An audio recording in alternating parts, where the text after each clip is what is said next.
We're going to call to order the Planning and Zoning Commission meeting for City of Pearland, regular meeting Monday, May 6th, 2019 at 6:30. Let the record show that Daryl Eisenberg, Troy Pradia are not present.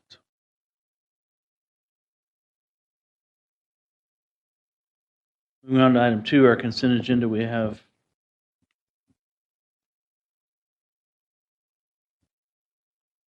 two items. We have one to approve the P&Z regular meeting minutes from April 15th, 2019, and we have item 2 to excuse the absence of P&Z Commissioners Thomas Duncan and Troy Pradia from the April 15th, 2019 regular P&Z meeting. Any members wish to remove any items from the consent agenda?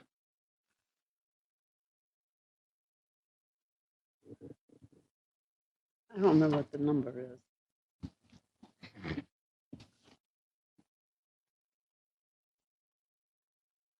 I'd like to remove item 2 from the consent agenda. Okay. So If we can split it, can we split it? let's talk about it first. Okay. So we have item A1 on the consent agenda, and item 2 has been removed. Do I hear a motion for approval of the consent agenda? So moved. A1? Second. We have a motion and a second. All those in favor signify by raising your right hand. Motion passes 5-0. So we have one item removed. That's item 2 to excuse the absence of P&Z Commissioner Thomas Duncan and Troy Pradia from the April 15th P&Z regular meeting. We're in discussion. Mary? Okay, I would like to remove Troy Pradia from the part of the motion and have it in a separate motion. We can do that. So if I'm hearing this right, you're making a motion to approve Thomas Duncan. Item 2 to approve Thomas Duncan and exclude Troy Pradia from the excused absence. That is correct. Is there a second? Second. We have a second. Is there any discussion?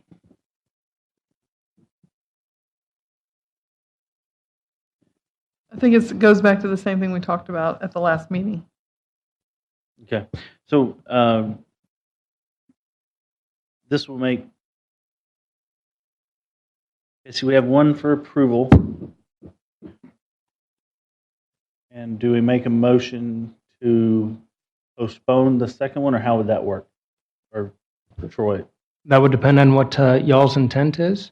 If you're looking for additional information, you could postpone that until you get the additional information. But as it stands with the motion that's been made and seconded, we will just vote. Y'all will vote on the excusing of Thomas Duncan, and then the Troy Pradia Commissioner excusal will be left to a future date. Okay. That's fair. I would like to hear from Troy on the matter. So we have a motion and a second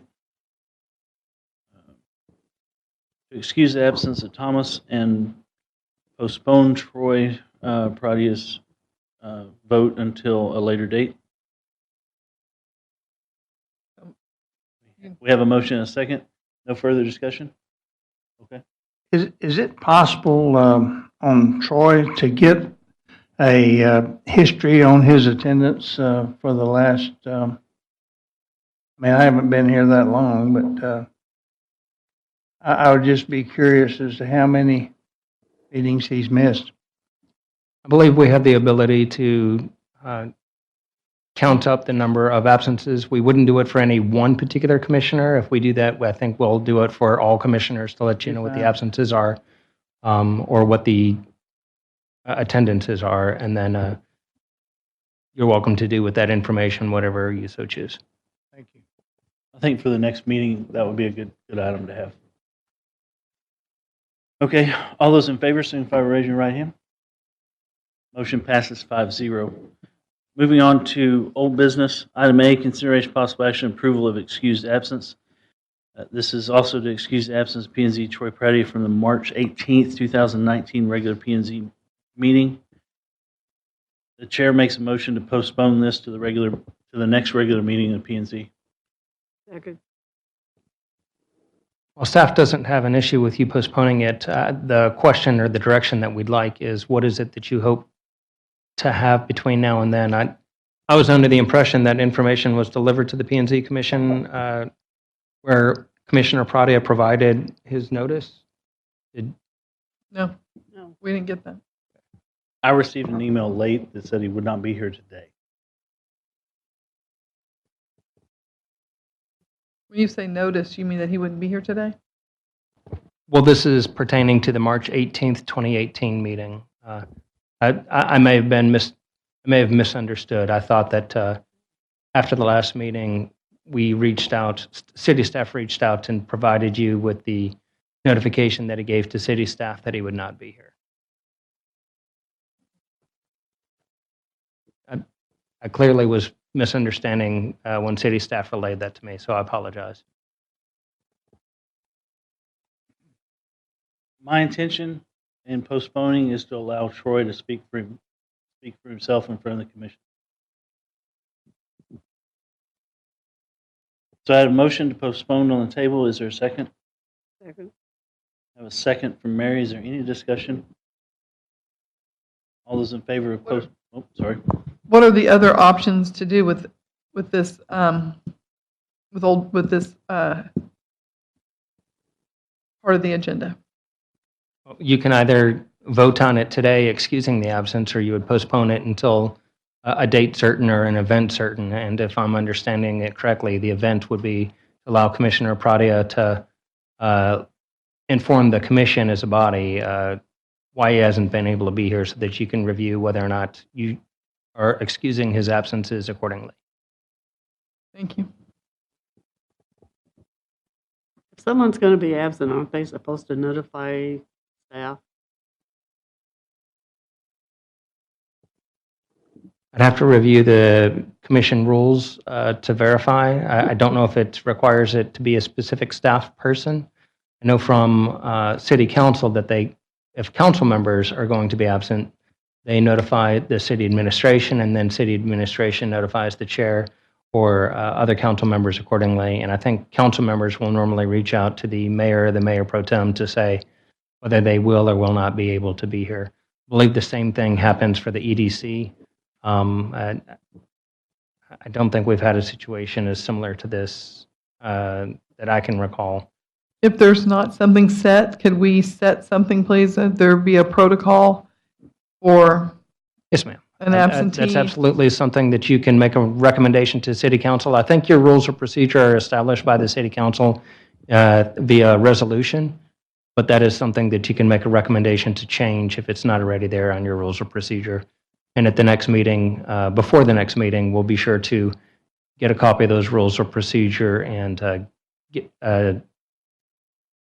share them with the commission to make sure that they see what's in there and they can make a revision accordingly. Is there not already regulations on the books pertaining to attendance? 3 unexcused absences. There are regulations Well- pertaining to attendance. Those rules do not define what constitutes information to determine an excuse. It's always within the commission's discretion whether to excuse or not excuse. So as long as we continue to approve, there's no violation. Correct. And if I'm just using this agenda as the example, there are at least 2 that you have not approved, at least not as of yet. But depending on what information comes in, you may do that at a future date. There's an understanding when you take a spot on this commission that you're going to serve on a regular basis. You know when the meetings are. I have a hard time with this one. If your job is such that you cannot carve out 2 Monday nights a month that are on the calendar year round, you just aren't. It doesn't make you a bad person. It just means that you can't fulfill your obligation to the city.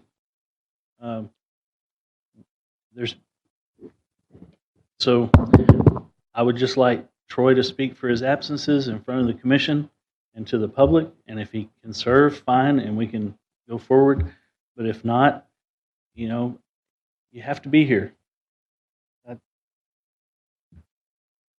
That's all there is to it. I'm not going to say any more. I would like for Troy to be able to speak for himself to the commission. We have a motion to postpone on the table for item old business 3A1. Is there further discussion?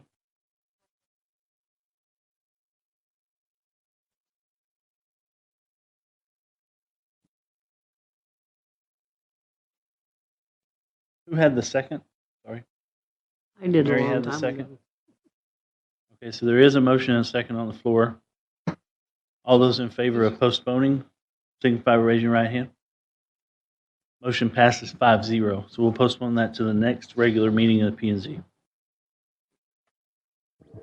Moving on to item 4, new business.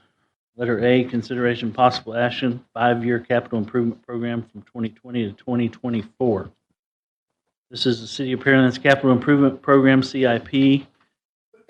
It has been developed in order to further our commitment to the citizens of Pearland by working to meet today's needs as well as those in the future.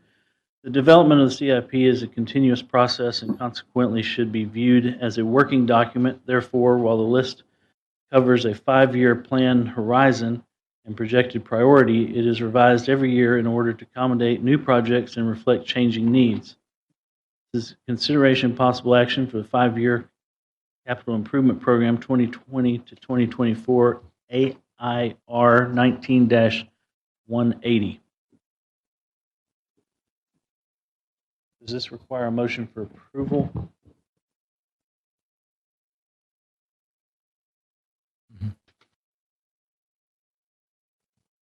Does it require public?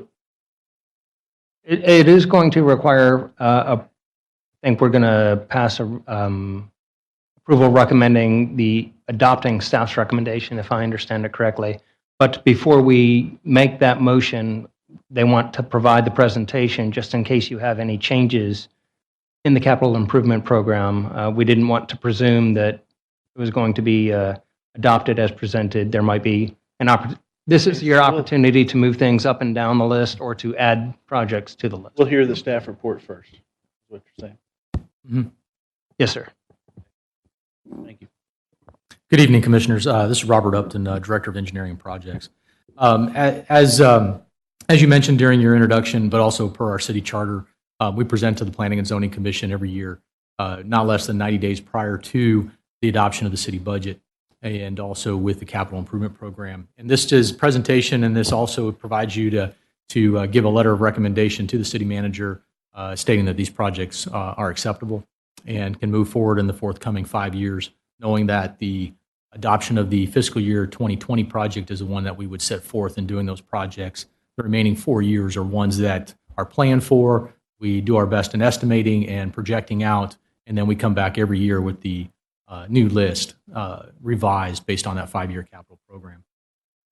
So what we have below as we'll move forward on this presentation briefly is this is taking a look for today and also then for the horizon.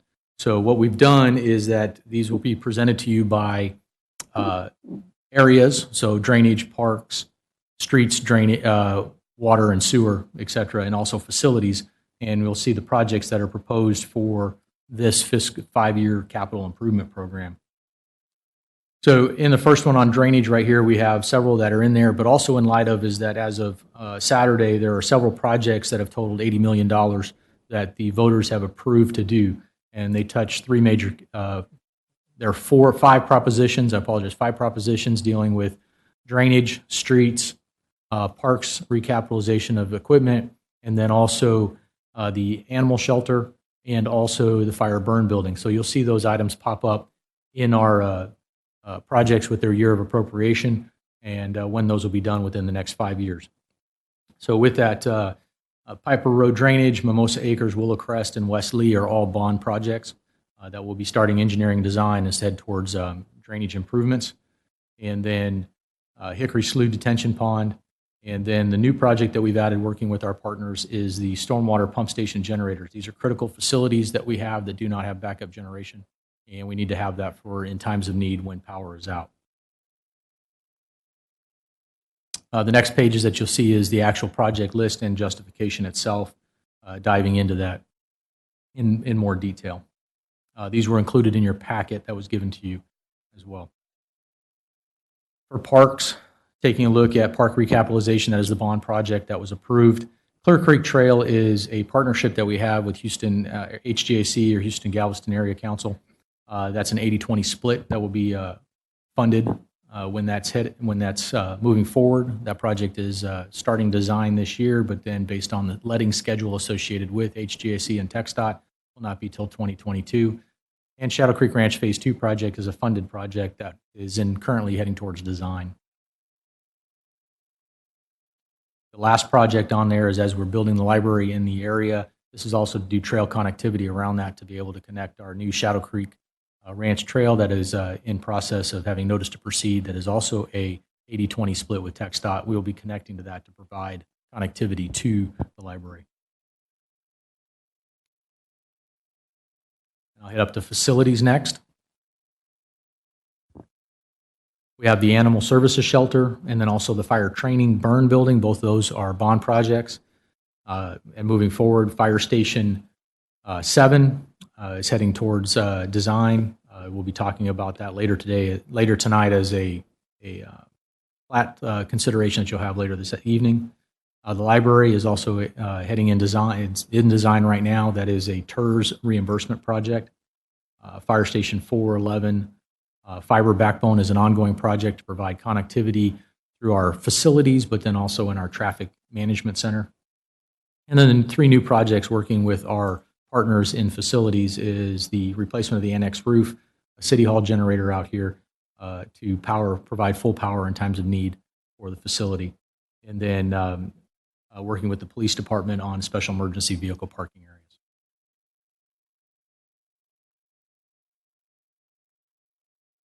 We'll head to streets. Several of these streets are also programmed with TxDOT and Harris County, HGAC, Harris Galveston Area Council. That is McCowell Road widening, McCard Road, Smith Ranch Road. Safe Routes to Schools is also a HGAC project that we'll be doing. In the bond program, street reconstruction, Pearland Parkway, both of those projects, and the Bailey Road expansion were also ones that were funded as of Saturday evening. The Shadow Creek Park Trail landscaping lighting features, those are subject to TERS funding and reimbursement by the TERS program.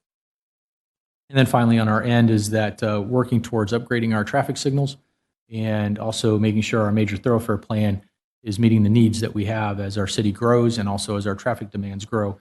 Those are 2 new projects that we've added to our CIP process. Next 2 topics will be water and wastewater. So on our water side, our biggest projects that we have in design right now are surface water treatment plant. That'll be providing 10 million gallons of treated surface water to the citizens of Pearland. That project is at 30% design and moving forward. South Down plant ground storage tank replacement. Excuse me. And also some transite pipe water line replacement program. Also heading towards a couple of the yellow items that are listed there. Those are in conjunction with the bond program. As we're doing drainage and street maintenance, while we have those areas opened up, we'll be doing water and wastewater line repairs and replacements so that when we leave, we have a complete street and rehabilitated water and wastewater lines so that we don't have to go back in at a later date.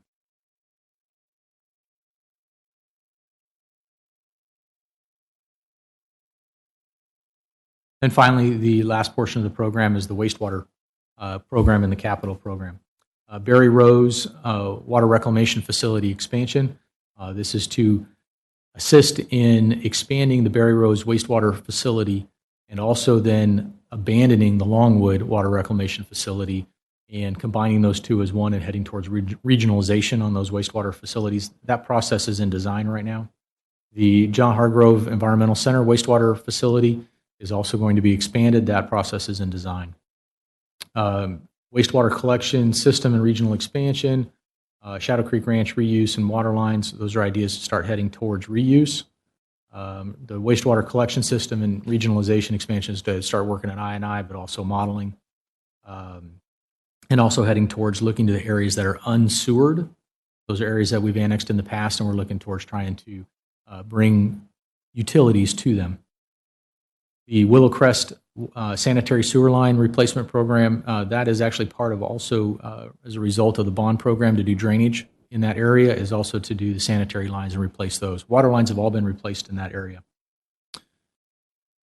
And then there's several in there dealing with lift station regional rehabilitation, looking at those with regards to regionals that need odor control, full rehabilitation, backup generation, then also looking at our sub-regional facilities, those that receive a couple lift stations but are critical in nature. Those will look at permanent generation backup power and rehabilitation. And then just looking at our normal lift station maintenance program, those that are out there that are single lift stations that only take gravity flow that can withstand a period of time. We can come by with a portable generator and then pump those down.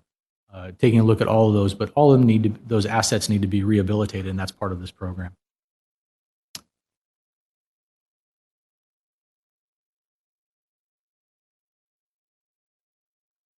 And Commissioners, that is the end of my presentation with regards to the CIP, and looking forward to your recommendation to send that approval on to the city manager.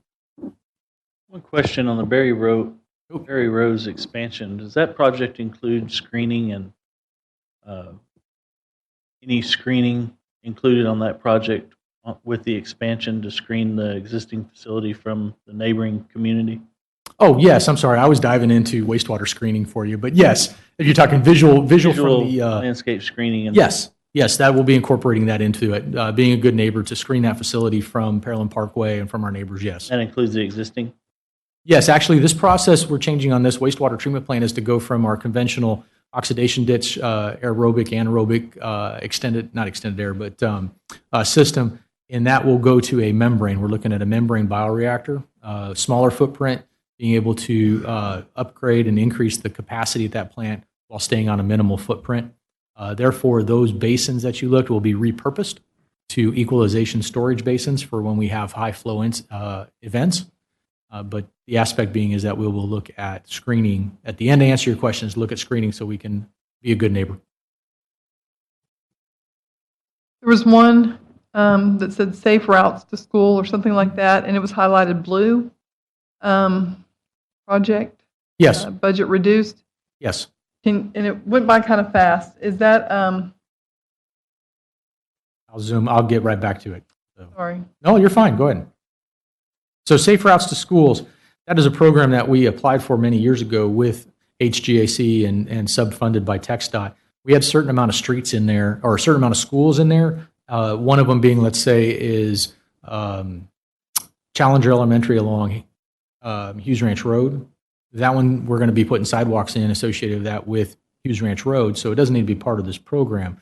So there you'll see some budget reductions. We've also seen where we have done some sidewalk in the areas already, and those have made some connections on some what we call gap areas, and so we've seen some reduction with that as a result of that. So we have 3 schools as part of the program that were evaluated that are part of this program, and we're going about a mile radius outside of that school.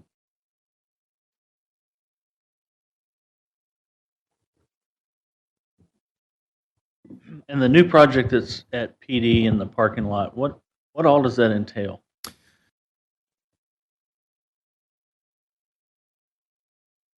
So special emergency vehicle parking, one of the options that PD has asked for is that as they get their specialized equipment, such as their mobile command center that they are looking to purchase, is to be able to protect that from the elements to make that last long, not send that into maintenance and repair within a shortened lifespan. So this would be taking a look at having a vehicle storage or awning or shade structure over the top to keep the sun from beating down on that. So specifically for those extra vehicles and not the regular cruisers and such that would also benefit Correct. from having some shade over them. Correct. And one of the things that we're taking a look at with regards to this too is as we're looking, and you can see in the facilities, is fire station number 4. Fire station number 4 would be rebuilt next, would be a new facility next to the old fire station 4, and we'd look to repurpose fire station 4 for that facility to store those type of vehicles. So we're trying to plan ahead. That's why you're looking at 2022 for this vehicle, special vehicle parking, is to take advantage of a facility and asset we already have and repurpose it.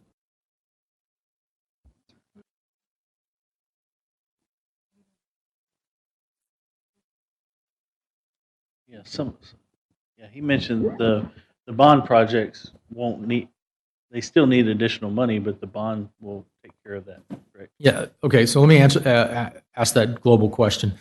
The aspect is that we went to the voters with a maximum amount that we can get from them for the project. And that's what we asked for. And the voters presented and approved that. So I can't go back to the voters and ask for more if the project comes over that. But I think the question is, does this document need to be updated to reflect that the bonds were approved? No, we have those in there. The bonds are, all the projects are listed in here as what we proposed in the bond package. So my cover letter addressed is that the projects are in there as per the bond as we went out, but we were putting them in consideration. If some of them failed to pass, then yes, we would need to update that, but all bond package items passed, and so therefore we do not need to update the CIP at this time. But like the animal services shelter still says additional money needed, but the bond passed, so. I'm sorry. Am I right? Or You have it in green. We had updated that from the previous CIP. So please remember, these are also reflecting, if you go back to 2019 or 2018, I had to redo these based on our needs assessment, based on each of our PERs and or preliminary engineering reports and evaluation, and also taking a look at the construction market out there at the same time. Okay. So that's what the change is. And so these numbers that are in each of the CIP reflect what we asked the voters for and also reflect what we have proposed to city administration and to yourselves as well. So they are changes, and the reason why they're changes is changes from last year's CIP to today. okay. Sorry. No, you're fine. Thank you. Please ask. Are most of the water and wastewater projects at least improvements to the water facility, water plants, the sewer plants, and so are these being funded through revenue bonds? Yes, sir. They'll be funded through revenue, and they're backed by the revenue that is obtained through the water and sewer fees. Can I ask one question also that several people asked me and I didn't know the answer?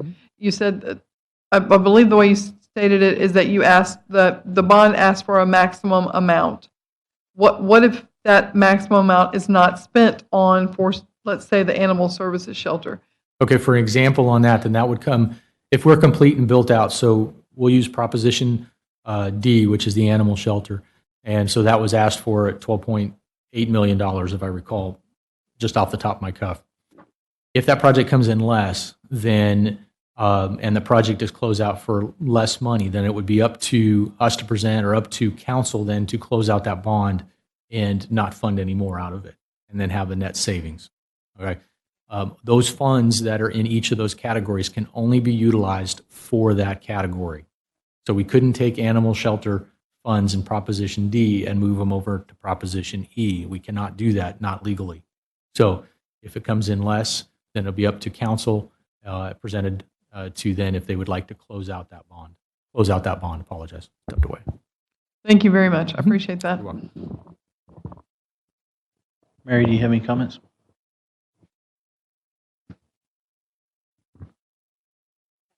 Mic work. Not at this time. I pretty well understand it. I've been through this a number of times. Ron? Okay, the commission has no further comments. That being said, this is listed as a consideration and possible action. As Mr. Upton describes, you've got a charter duty to approve the list and forward that to the city manager or to city council but we need to get this list to city council with your blessing. So do we could get a motion in a second along that lines. We'd appreciate it. Do I hear a motion to approve? So moved. Second. I have a motion and a second. There's no further discussion. We'll vote. All those in favor, signify by raising your right hand. Motion passes 5-0. Moving on to item B, consideration and possible action approval of an irregular shaped lot to allow replatting of a property VARP 19-00008. This is a request of Skipper Jones of the City of Pearland, applicant on behalf of the Pearland ISD for approval of a variance permitted in Section 2.6.1.1B1 of the Unified Development Code Ordinance Number 2000T to allow approval for the creation of an irregularly shaped lot described. This is at the general location on the north side of Bailey Road in the 4100 block. Do I hear a motion for approval? So moved. I have a motion and a second. Staff report. Thank you. This item will result in the creation of 2 lots from a replat that is the next item on the agenda. However, in the proposed lots, the first lot, Lot A1, will be 61.154 acres in size. And basically, it will cover the area that is relatively undeveloped and has some ball fields developed to the west. Out of this property, there will also be created a 4-acre lot that will be for a proposed fire station. Staff recommends approval of the requested variance because it meets the criteria for approval found in the UDC as shown on this code conformance table. This next slide shows the site that is under review for this planning and zoning variance. And again, the property is split between 2 different zoning districts. And the very western portion of the property is the location of some ball fields located north of the natatorium. And the proposed lot that will be 4 acres for the fire station will be located in the southeast quadrant of this area under review. This next slide shows the proposed plat. And basically the design for Lot A1, which we are describing as the irregular lot, keeps all of the existing Brazoria Drainage District number 4 easements on Lot A1, and that frees up the 4-acre area for Lot A2 that will be eventually developed for a fire station. And that concludes my presentation. Thank you. Commissioners have any questions? Okay, so I'll call for public comment. Is there anyone in the audience that wishes to speak for or against this item? Is there anyone in the audience that wishes to speak for or against this item? One more time for the record, is there anyone in the audience that wishes to speak for or against this item? Okay, we have no public comments. Any other questions, comments, or concerns from the commissioner? Okay, we'll go ahead and vote. All those in favor signify by raising your right hand. Motion passes 5-0. Moving on to item C, consideration and possible action replat of Lot A, Pearland Recreation Center and Auditorium, PISD Athletic Complex, Plat 19-00028. This is a request of Christian Offenberger of Boundary 1, the applicant on behalf of Pearland ISD owner, for the approval of a replat of Pearland Recreation Center and Auditorium, PISD Athletic Complex, creating 2 non-residential lots on 65.154 acres of land located on the north side of Bailey Road in the 4100 block. This is the north side of Bailey Road in the 4100 block. Do I hear a motion for approval? So moved. Second. I have a motion and a second. And a staff report. Thank you. Again, this item will create 2 non-residential lots split between R2 single-family zoning and SR12 suburban residential zoning. The proposed replat meets all the criteria found in the code conformance table. A lot of the items that would normally apply to a plat do not apply in this case, since it is a replat of an existing lot. So there's a lot of areas shown on this slide shown as not applicable. This staff recommends approval of the replat of Lot A, Pearland Recreation Center and Natatorium, based on the criteria for approval found in the UDC for replat. And again, this slide shows the location of the property under review on the north side of Bailey Road. And finally, this is a slide showing the proposed lots that are under review for this replat, and that concludes my presentation. Thank you. So we'll call for public input. Is there anyone in the audience that wishes to speak for or against this item? Is there anyone in the audience that wishes to speak for or against this item? One last time for the record, is there anyone in the audience that wishes to speak for or against this item? Hearing none, do the commissioners have any questions or comments for staff? Okay. All those in favor signify by raising your right hand. Motion passes 5-0. Moving on to item 5, discussion items, commissioner activity report. Anyone have anything to report on? Okay, hearing none. Next P&Z regular meeting, May 20th, 2019. So if you're not going to be here, please let staff know so we can make sure we have a quorum. I'll adjourn at 7:06.